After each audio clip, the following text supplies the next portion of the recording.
Gostaria de convidá-lo a meditar um pouquinho nessa noite sobre a destruição de fortalezas. E não uma fortaleza como um castelo, não uma fortaleza como uma grande muralha, quem sabe a muralha da China, mas as fortalezas que a gente acaba desenvolvendo na nossa mente. A mente é a líder, é a percussora de todas as ações. Antes de a gente desenvolver qualquer coisa, antes de a gente praticar qualquer ação, primeiro é arquitetado na nossa mente. A mente, na verdade, é um campo de batalha, um lugar de guerra, um lugar realmente em que acontecem os grandes desafios. Satanás começa bombardeando a nossa mente com um padrão audaciosamente desenhado, com pequenos pensamentos importunos, com pensamentos cheios de suspeita, de dúvidas, de medos, de perguntas, com pensamentos que nos levam a questionamentos. E dessa forma o inimigo vai conseguindo estabelecer fortalezas em nossa mente. E mediante essa estratégia cuidadosa, de engano astuto dele, ele vai nos enredando, vai nos prendendo, vai nos congelando, vai nos privando de desfrutar tudo aquilo que o Senhor tem preparado para nós. Uma fortaleza pode ser uma área na qual a gente está escravizado, em prisão, por causa de uma forma de que a gente tem começado a pensar. Eu creio que você entende de que a gente está em uma batalha, sim ou não? Amém. E o nosso maior inimigo é Satanás. E o campo de batalha principal é aonde? Na mente. Na mente. Pode ser que você seja um pouco melhor do que eu faço votos que sim. Mas há momentos em que eu estou comendo alguma coisa e daqui a pouco a gente diz assim, com quem você está conversando? Que na minha mente aqui eu estou comendo ali, mas os olhos estão mexendo, às vezes até a boca, porque eu estou conversando com alguém. E quando é conversa é bom, pior é quando está discutindo com alguém, discussões que nunca vão acontecer. Porque a mente é um campo de batalha tremendo, incrível, poderoso. É na mente que essa batalha se trava, e é por isso que o inimigo trabalha de uma forma diligente, para estabelecer fortalezas, para estabelecer refúgios dele na nossa mente. E com esses planos bem elaborados, que ele vai trabalhando sem pressa, vai traçando ali, quando a gente vê, às vezes a gente está preso em um engano, em uma mentira, em um medo infundado, em uma situação que nunca vai acontecer. Eu já compartilhei isso aqui em um outro momento, mas há uma matéria na revista super interessante de julho de 2002, de que um cientista queria provar este poder da mente, queria provar realmente de que, na verdade, a mente grava tudo que a gente fala e acaba executando essas palavras, pensamentos, esses atos, sejam positivos ou sejam negativos. E os cientistas começaram a procurar um voluntário que estivesse disposto a ir até as últimas consequências. E acharam um que estava no corredor da morte, com a proposta de que se ele passasse no experimento científico, ele seria liberado. E a experiência era séria, mas ao mesmo tempo, para quem estava já caminhando para a morte, era uma chance de viver, e ele aceitou então. A experiência consistia em estar deitado em uma maca, e o médico e os cientistas chegaram para aquele homem e disseram: nós vamos fazer um corte no seu pulso, e o seu pulso vai começar a correr o sangue, vamos cortar a veia do seu pulso. E se por um acaso você conseguir coagular o sangue ali, parar, estancar esse sangue, você viver, você está livre. Eles amarraram o homem numa posição que ele não conseguia ver o seu braço.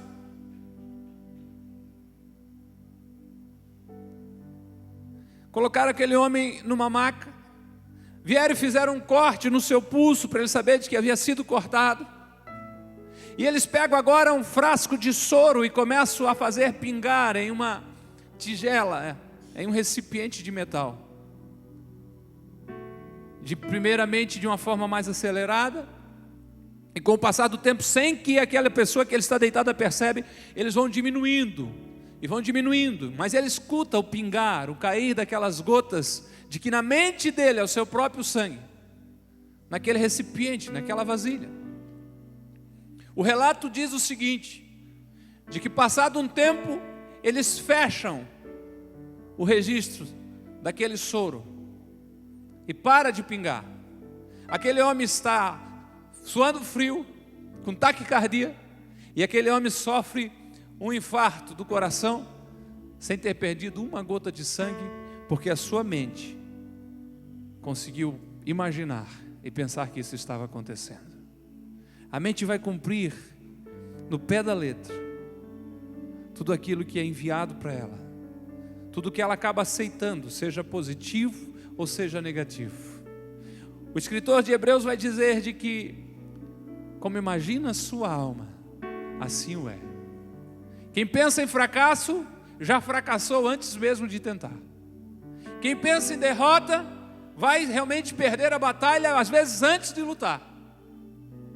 Eu creio que foi Henry Ford que dizia, se você acredita que você pode, você pode. Se você acredita que você não pode, você não pode. O poder da mente, o poder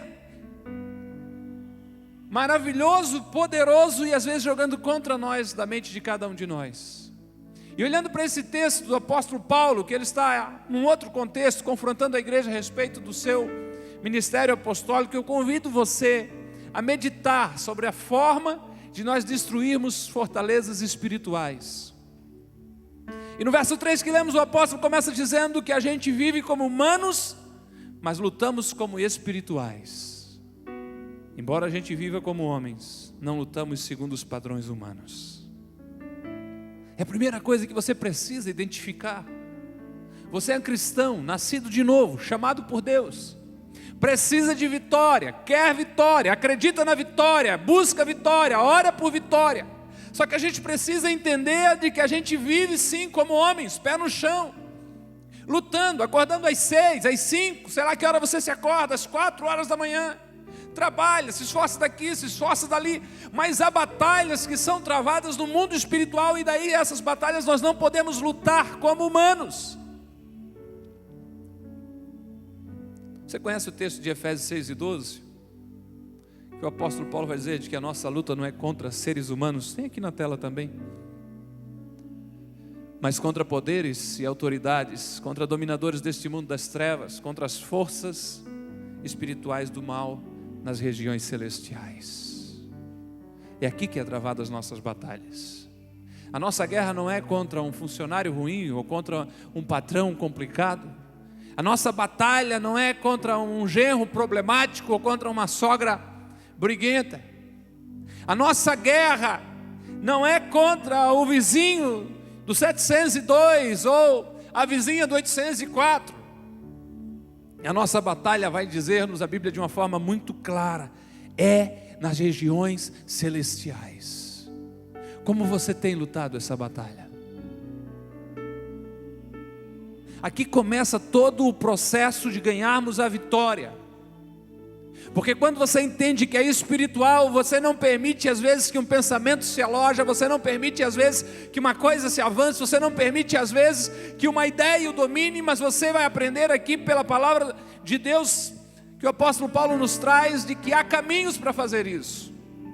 E o primeiro deles é identificar, você até tem um corpo, mas você é um homem espiritual, é uma mulher espiritual. As pessoas confundem, né? O mundo físico a gente vê. Então existe esse mundo físico e também existe o mundo espiritual, que às vezes interfere no mundo físico. Não. Existe o mundo espiritual que domina e rege todas as coisas e governa este mundo físico. Enquanto a gente não compreender essa verdade, nós estamos aqui, homens e mulheres, carne e osso, ficam resfriados, tem TPM, mas na verdade lutamos de uma forma espiritual para conquistar as nossas vitórias. Uma outra coisa que nós precisamos saber é que as nossas armas não são daqui. Verso 4, o apóstolo Paulo diz: com que as armas com as quais lutamos não são humanas, mas ao contrário são poderosas em Deus para destruir fortalezas. Armas dadas por Deus. Com que armas você tem lutado para destruir fortalezas? Pastor, eu processei. Não estou dizendo que a gente não deva usar tudo que está ao nosso alcance, está certo? Mas será que é só isso? Ou será que esse era o melhor caminho? Pastor, eu não fui mais lá. Pastor, eu abandonei. As nossas armas não são humanas. Você consegue se imaginar nesse momento? Se conseguir olhar e ver uma das dificuldades ou situações que você tenha que enfrentar? E de você olha agora para você, como você vai enfrentar isso? Quais são os seus arsenais de ferramenta? Eu tenho uma boa comunicação, eu posso pedir para ele fazer assim, eu vou argumentar daquela forma. Não, não é dessa forma que se vence as batalhas e destrói fortalezas que tentam impregnar a nossa vida, parar e não nos fazer avançar em Cristo Jesus e vencer. Mas sim, com armas poderosas em Deus, para destruir fortalezas. É mais ou menos a gente tentando espantar um guerreiro com uma funda, e Deus diz: eu tenho, não conheço muito arma, mas uma R15, eu tenho, sei lá, uma bazuca, uma coisa lá, uma metralhadora para você. A gente querer resolver um problema com uma vassoura. E Deus disse: não, meu filho, leva esse tanque de guerra aqui, armas poderosas em Deus para destruir fortaleza. São dadas por Deus, são poderosas. Eu tenho um verdadeiro desejo e uma oração a Deus nessa noite, é que os nossos olhos espirituais se abram nessa noite, em nome de Jesus, e você consiga ver o arsenal espiritual que existe à sua disposição.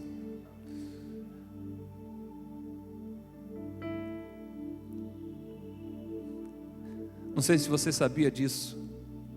O diabo anda em derredor. Ao redor está o anjo do Senhor, bramando como leão, porque ele não é leão, o leão da tribo de Judá é Jesus. Então ele anda fazendo um processo de imitação, de longe, gritando, procurando assustar. E no final nós vamos ver que para essas coisas Deus tem nos dado armas poderosas nele, para a destruição dessas fortalezas, para destruir até mesmo esses lugares de bloqueio que o inimigo coloca. Eu não estou perdido na questão de que falei sobre a mente no começo, e agora estou indo verso por verso, porque as maiores batalhas são sim na mente. Pessoas que acreditaram que são derrotadas, pessoas que entenderam que vão ser assim. Como é triste para nós ouvirmos, conhecendo o potencial do ser humano, conhecendo que o ser humano foi feito à imagem e semelhança de Deus, alguém dizer: meu avô era assim, meu pai é assim, eu vou ser assim. Mas Deus tem armas poderosas para a destruição de fortalezas. O inimigo pode ter construído uma fortaleza na tua mente, mas Deus tem arma poderosa. O inimigo pode ter construído uma fortaleza ao redor da tua família, procurando realmente impedir de que eles sejam salvos, mas há armas poderosas em Deus. Você pode não estar vendo uma solução, uma saída, mas há armas poderosas em Deus para a destruição de toda a fortaleza. O apóstolo Paulo vai mais adiante no verso 5 e diz que nós precisamos destruir os argumentos. Destruímos argumentos e toda pretensão que se levanta contra o conhecimento de Deus, e levamos cativo todo pensamento até torná-lo obediente a Cristo. Destruir argumentos. Será que o diabo é bom de argumento?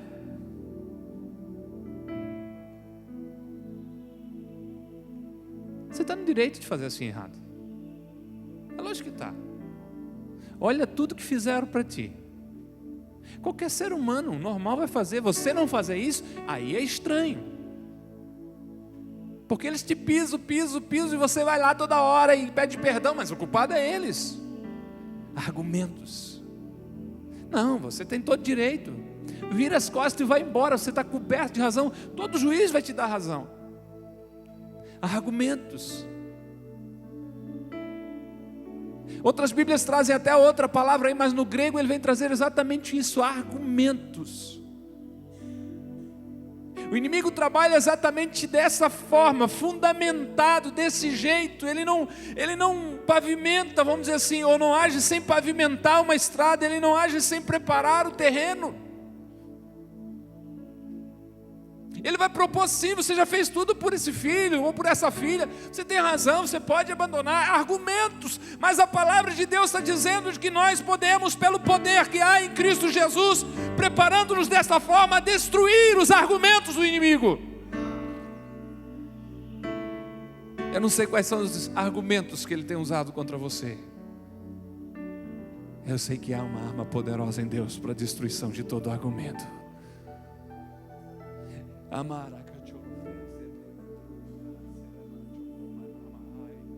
Eu não sei quantas vezes ele tem te lembrado de frases ditas às vezes por pessoas importantes para você, de palavras, de situações, argumentos para você desistir, para você não acreditar, para você não lutar.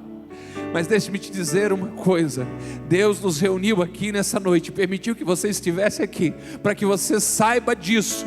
Todo argumento satânico vai cair por terra em nome de Jesus, porque Deus tem armas poderosas para você destruí-lo. Além dos argumentos, nós precisamos destruir as especulações.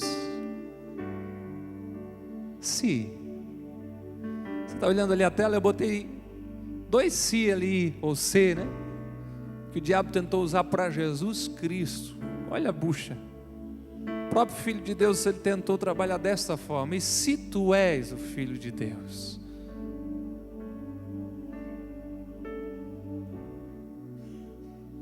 Ou será que você é mesmo? Tá, você tem promessa, legal, mas será que foi Deus que prometeu mesmo? Tá. Quando você ora, está na Bíblia que Deus atende, mas será que Ele te ouviu mesmo? E se você fizesse assim? Começa a trabalhar com especulações. Que Mateus 4, verso 3 vai dizer que o tentador se aproxima de Jesus e diz: se você é o Filho de Deus, mande que essas pedras se transformem em pão. Sabe qual é a bênção das armas de Deus poderosa para a destruição de fortaleza? É que Jesus toma posse dela e diz: está escrito, nem só de pão viverá o homem, mas de toda a palavra que sai da boca de Deus. E Satanás continua o seu trabalho e coloca Jesus na parte mais alta do templo e diz: se você é o Filho de Deus, não que eu tenha dúvida disso, mas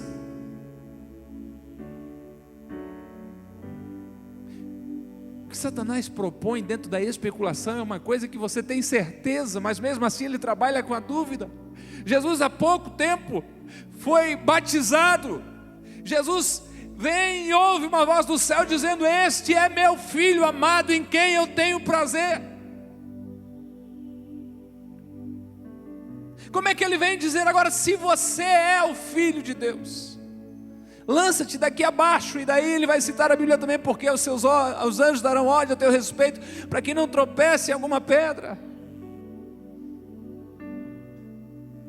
Não deixe o inimigo construir uma fortaleza na sua mente com especulação. Não permita que o inimigo construa uma muralha em volta da sua mente, isolando você, de uma forma que as especulações começam a ganhar certezas dentro do teu coração.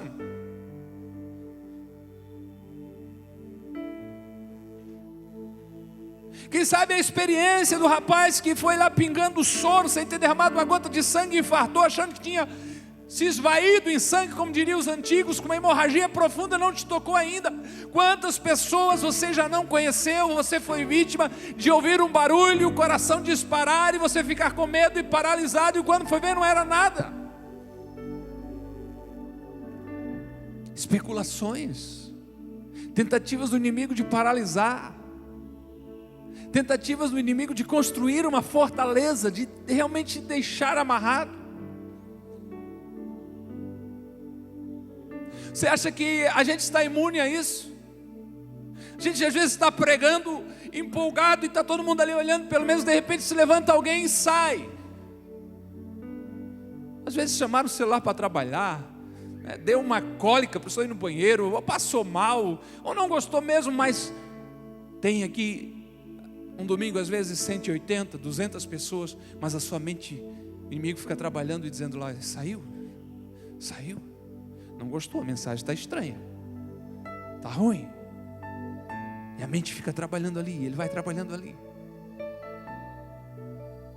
Mas nós temos que destruir essas tentativas do diabo trabalhar com especulação. Nós precisamos destruir também a altivez que se levanta contra o conhecimento de Deus. Toda pretensão que se levanta ao conhecimento de Deus. O que é o conhecimento de Deus? O conhecimento de Deus é que o homem não foi destinado para o castigo. O conhecimento de Deus é de que Deus nos fez para ter vida abundante. O conhecimento de Deus é que Deus sempre está conosco. O conhecimento de Deus é que não virá sobre nós tentação maior do que a gente possa suportar. O conhecimento de Deus é de que Ele prometeu que vai estar conosco. Mas o inimigo se torna altivo. O inimigo se torna audaz, pretensioso para se levantar contra o conhecimento de Deus. Será que é verdade? Bíblia, tantos homens, vai escrever para lá, agora tem essa versão. Tinha decorado os versículos, noutra versão, o pastor mudou para outra agora já. É diferente, será que essa Bíblia é verdade? Isso é coisa de homem, né? Destruir toda a altivez que se levanta o conhecimento de Deus. Destrua essa fortaleza antes que ela destrua você. A palavra de Deus é imutável. A palavra de Deus é pura. A palavra de Deus permanece fiel o tempo que passar. Deus é o mesmo ontem, hoje e eternamente. O Deus que operou no passado feitos extraordinários, opera hoje ainda assim. O Deus que já curou e realizou obras tremendas no passado, realiza hoje sim, com certeza. Deus não está com algum problema ou um pouco enferrujado, está curando gripe, mas não tipo A. Dor de cabeça, mas não enxaqueca, não. Deus é o mesmo ontem, hoje e há de ser eternamente. O Senhor não muda. Toda altivez, toda pretensão que se levanta contra o conhecimento de Deus, toda especulação que se levanta contra o conhecimento de Deus, toda tentativa do inimigo de fazer isso, criando uma fortaleza na sua mente. O apóstolo Paulo traz-nos aqui uma estratégia poderosa. Ele diz: leve cativo os pensamentos à obediência de Cristo. Como eu gosto desse versículo. Quantas vezes em aconselhamento eu sugeria ao irmão, a irmã que fizesse isso, levando cativo todo pensamento para torná-lo obediente a Cristo. Agostinho dizia que você não pode impedir que pássaros voem sobre a sua cabeça, se referindo aos pensamentos. Quantos pensamentos nos vêm, né? Uns tão loucos, tão treslocados, tão estranhos, mas a gente pode levá-los cativo à obediência de Cristo. Senhor, eu me entrego nas tuas mãos, eu o rejeito, eu não aceito como meu. Eu sei que não é isso que o Senhor tem para mim. Eu sei que essa não vai ser a forma como vai terminar. Eu sei que o Senhor tem sim para mim promessas incríveis. Não vai acontecer isso. Eu levo esse pensamento à obediência do Senhor. Eu e você precisamos fazer o que o apóstolo Paulo recomendou aos Romanos, no capítulo 12. Não nos conformar com esse mundo, mas renovar-nos pela transformação do nosso entendimento. Eu acho que não existe nada melhor do que ler a palavra de Deus e levando cativo o pensamento, a obediência de Cristo. Você está duvidando de alguma coisa? Você está em dúvida de alguma promessa? Vá para a palavra. O que a palavra diz a respeito disso? Quais são essas armas para nós nos adiantarmos a uma conclusão? Quais são essas armas das quais a gente luta? Não com armas humanas, mas sim ao contrário, armas poderosas para a destruição de fortalezas. É impossível falar sobre armas e não lembrar de Efésios 6, que o pastor Adilson já começou a ministrar no domingo. No demais, irmãos meus, fortalecei-vos no Senhor e na força do seu poder. A partir do verso 10 do capítulo 6, e diz-nos ainda: revestivos de toda a armadura de Deus, para que possais estar firmes contra as astutas ciladas do diabo. Porque nós não temos que lutar contra carne e sangue, mas sim contra principados, potestades, contra príncipe das trevas deste século, contra as hostes espirituais da maldade nos lugares celestiais. Portanto, tomai toda a armadura de Deus, para que possais resistir no dia mau e, havendo feito tudo, ficar firmes. Estais, pois, cingidos os vossos lombos com a verdade, vestida a couraça da justiça, calçada os pés nos sapatos da preparação do evangelho da paz, tomando sobretudo o escudo da fé, com o qual vocês podem apagar os dardos inflamados do maligno. Tomai o capacete da salvação e a espada do Espírito, que é a palavra de Deus, orando em todo tempo com toda oração e súplica no Espírito, e vigiando nisso com perseverança e súplica por todos os santos. As nossas armas: a oração, a leitura da palavra de Deus, a vigilância, o jejum, o louvor, o estar em comunhão com os irmãos, seja num pequeno grupo, em uma reunião de oração, seja estando num culto celebrando ao Senhor, um discipulado, evangelizar, o servir ao próximo. Mas a mais específica para essa destruição das fortalezas, com certeza vai ser a espada do Espírito, que é a palavra de Deus. Por ela os mundos foram criados. Jesus disse: haja luz, e houve luz. Por ela foi que Lázaro voltou à vida, quando Jesus disse: Lázaro, vem fora. É pela palavra, essa espada do Espírito, que é a palavra de Deus, que em meio à tempestade o Senhor repreende ventos e mares e diz: aquieta-te, cala-te. E a palavra de Deus diz que houve grande bonança. Você quer destruir fortalezas? Você quer levar pensamentos cativos a Jesus? Você quer destruir as especulações, as incertezas, os argumentos? Mete palavra, porque a palavra de Deus tem garantia, com certeza, de dar vitória a você. Eu creio que é isso que o salmista diz: eu escondi a tua palavra no meu coração para não pecar contra ti. Eu creio que isso que Deus diz para Josué: medita de noite e de dia sobre a palavra do livro dessa lei, porque fazendo assim, você fará próspero o teu caminho. Eu creio que é isso de que o salmista diz no Salmo 1, que é feliz o homem que teme ao Senhor e anda nos seus caminhos, bem-aventurado o varão que faz dessa forma, medita na palavra do Senhor, na lei do Senhor, de dia e de noite. Porque quando vir qualquer argumento para você, você vai ter a palavra de Deus para responder. Eu separei alguns argumentos, algumas especulações do inimigo e alguns textos que você conhece, que estão na palavra de Deus, para nós concluirmos essa nossa reflexão dessa noite e orarmos juntos. Não é uma sessão de autoajuda, de reprogramação mental, mas eu creio que sim, é um momento de uma ajuda do alto, porque há poder na palavra de Deus. O Senhor disse que a palavra de Deus é como um martelo que mói a pedra, esmiuça a penha. O escritor aos Hebreus diz que ela é cortante como uma espada com um fio dos dois lados. E ela está capacitada, apta para discernir pensamentos e intenções do coração. Ela está capaz, habilitada para dividir juntas e medulas.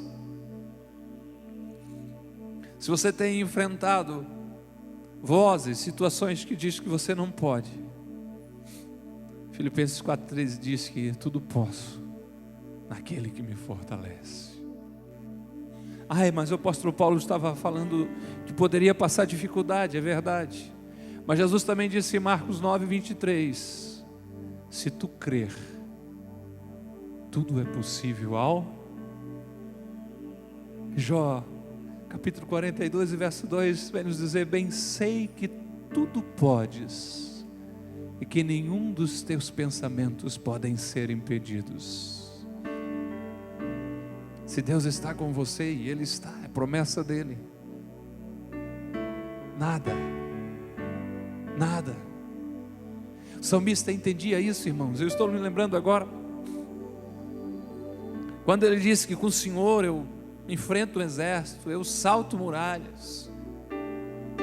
O salmista se sentia com o Senhor um vitorioso. Você sabe, isso às vezes não é nem com má intenção, mas às vezes os pais dizem aos filhos frases tão terríveis: você nunca vai dar nada, você é um estragado, você perde tudo, você bota tudo fora, você é um perdedor. Isso cria fortalezas na mente, com certeza. Você precisa saber o que diz a palavra de Deus para você. 2 Coríntios 2:14, o apóstolo Paulo diz, mas graças, porém, a Deus que em Cristo sempre nos conduz em triunfo. Oh, palavra poderosa. Cada tropeçada, cada esbarrada, cada dificuldade, graças a Deus que em Cristo sempre nos conduz em triunfo. 1 Coríntios 15:57, o próprio apóstolo Paulo diz, mas graças a Deus que nos dá a vitória por meio do nosso Senhor Jesus Cristo.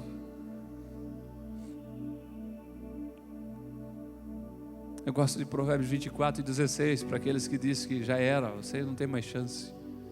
E o sábio vai dizer, por 7 vezes cairá o justo e o Senhor o levantará.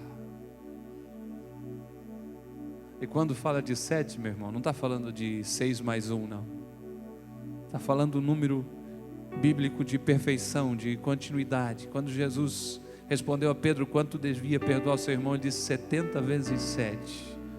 Perdoar sempre.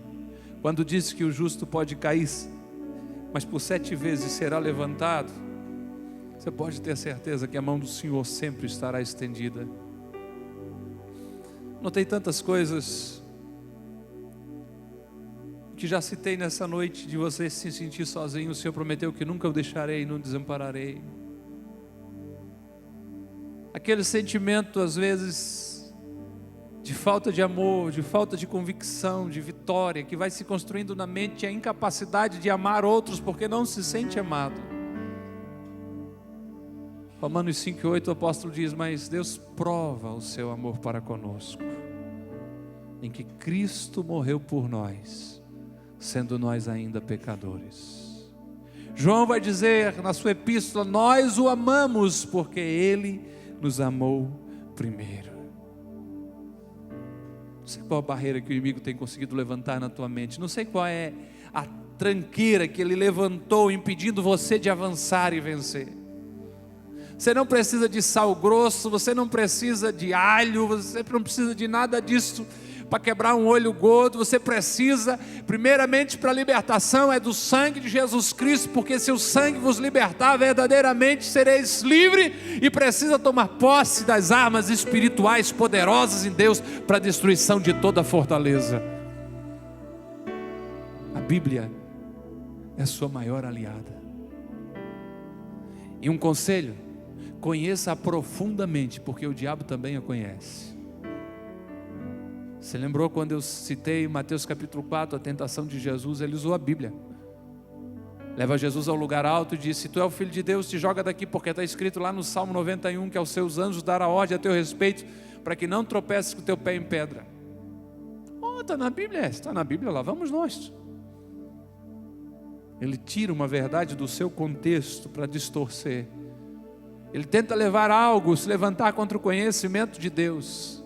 Por isso que a gente não adianta saber alguns versos de cor, nós precisamos fazer com que ela encha o nosso coração. O que Jesus respondeu para ele, também está escrito, não tentarás ao Senhor teu Deus. Não importa o que tem se levantado de barreira contra você. Não importa o que o inimigo tem armado e cercado a sua mente. Quem sabe enquanto eu falo, veio alguns pensamentos sobre o que você costumeiramente coloca. Eu não consigo, eu sou incapaz, isso não é para mim. Isso pode cair por terra nessa noite pelo poderoso nome de Jesus.